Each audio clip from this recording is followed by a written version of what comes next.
Psychiatrists say the COVID pandemic and the focus on social distancing has made us all a bit more lonely and a bit more awkward around other people. I would like to emphasize the consequences of isolation and loneliness the most, because it is no doubt an extremely important factor that affects both physical and mental health. People who spend a long time in isolation, like prisons or hospitals or Antarctica if you will, definitely lose certain social skills. And the longer they stay, the more they lose. Marcian Prohasko spent almost 2 months in Antarctica. He went there in early 2019 to write a book about the experience of being at a polar station. Later during quarantine, Marchioni often drew parallels with his time at the South Pole.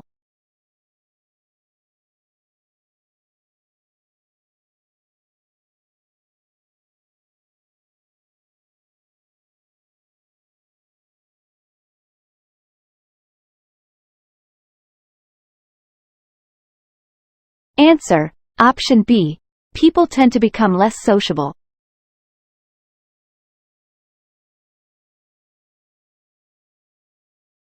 Charles. Okay, let's start with some basics. Why our homes matter in the big picture of climate change. Nobody cares more about this than Donald Baird, the Block Power CEO we met earlier.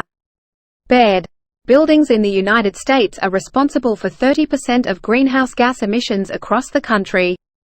If you want to do something about climate change, your home is among the most important places to look. Charles. Maybe it's hard to imagine a house releasing greenhouse gases just sitting there, but think about your daily routine. You stumble out of bed in the morning, turn on the lights, turn up the thermostat, take a shower, make some coffee or toast. The heat and the hot water may come from a furnace or a water heater that burn gas. They release carbon dioxide straight into the air, other kinds of pollution too actually. The lights and the coffee maker and the computer run on electricity, and that comes from power plants, most of which are still burning coal and gas. You can actually look at your electric bill and calculate those emissions.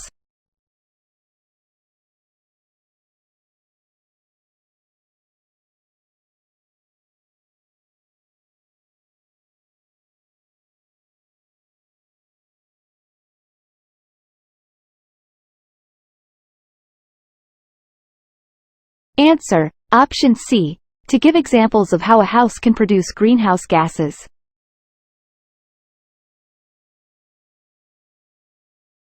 In a time of stagnation and collective uncertainty, birding has given me the opportunity to get out of my head and commune with nature.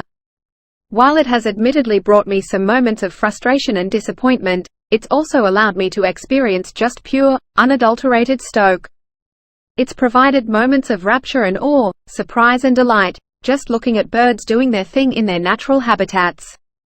It's fun as hell. But what comes to mind when you picture a birder?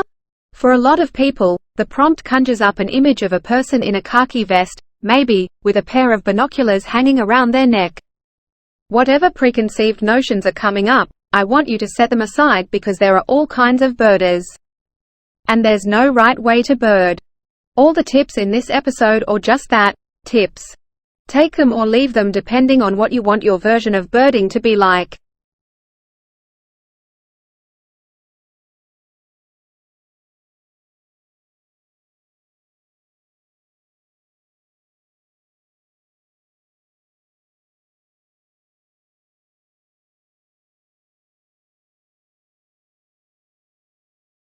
Answer: Option B. There is no fixed way of birding.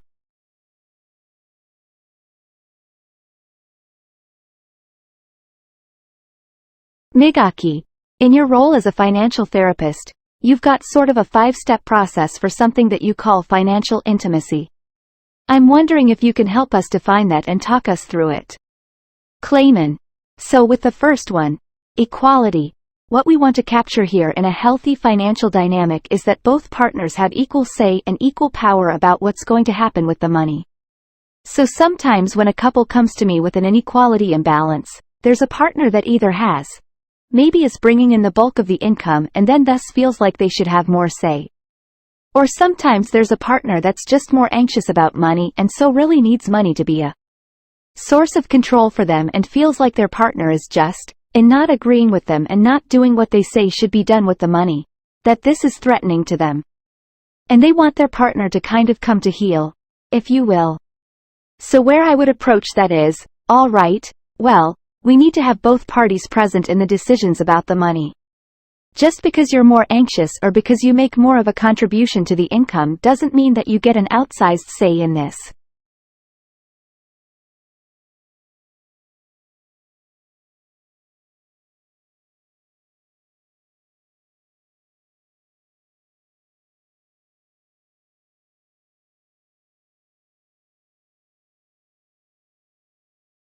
Answer. Option C. Because one contributes more to the income and believes this gives more say.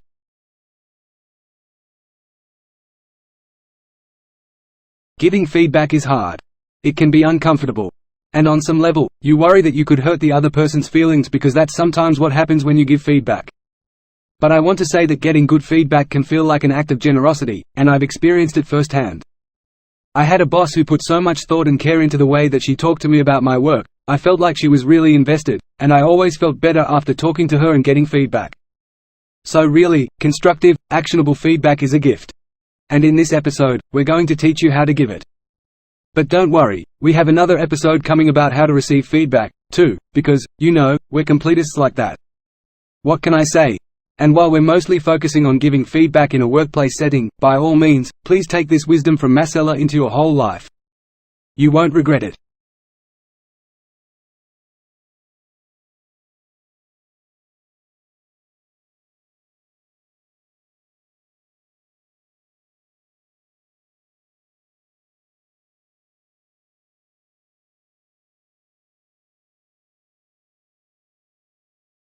Answer. Option A. To prove that good feedback from others can be beneficial. If reading fiction is an exercise in empathy, as it lets you climb inside someone else's head and see the world through their eyes, then reading science fiction and fantasy ups the ante. You still see through someone else's eyes, but the world you're seeing can be almost anything: a distant planet, an alternate timeline, a land of magic and mystery, even maybe our own familiar world just tweaked a bit. Whether you're a longtime science fiction and fantasy reader or just getting your feet wet, or maybe you've stepped away from these genres for a while, only to become intrigued by how much they seem to be changing in recent years, we've got you covered with some basic background, some things to look for, and some solid recommendations from experts.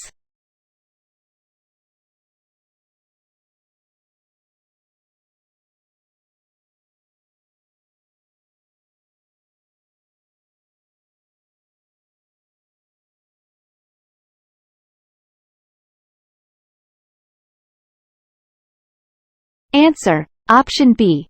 Different types of information on science fiction.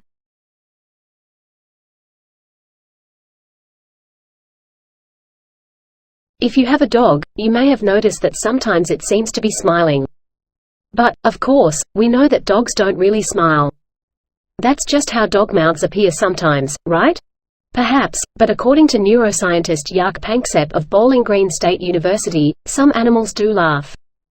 When chimps play, Panksepp notes, they make panting sounds that could be a form of laughter. Even rats have a way of laughing, by chirping when they're playing with each other or being tickled by humans. But, if animals do in fact laugh, what are they laughing at? Scientists have long known that for many animals, life isn't all about hunting, foraging, fighting, and sleeping. Young animals also play a lot, which suggests that animal laughter is related to playful joy.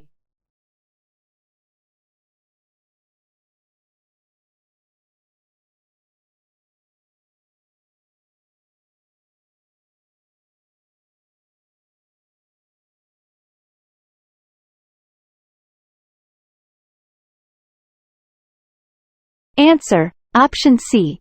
Playing with their companions.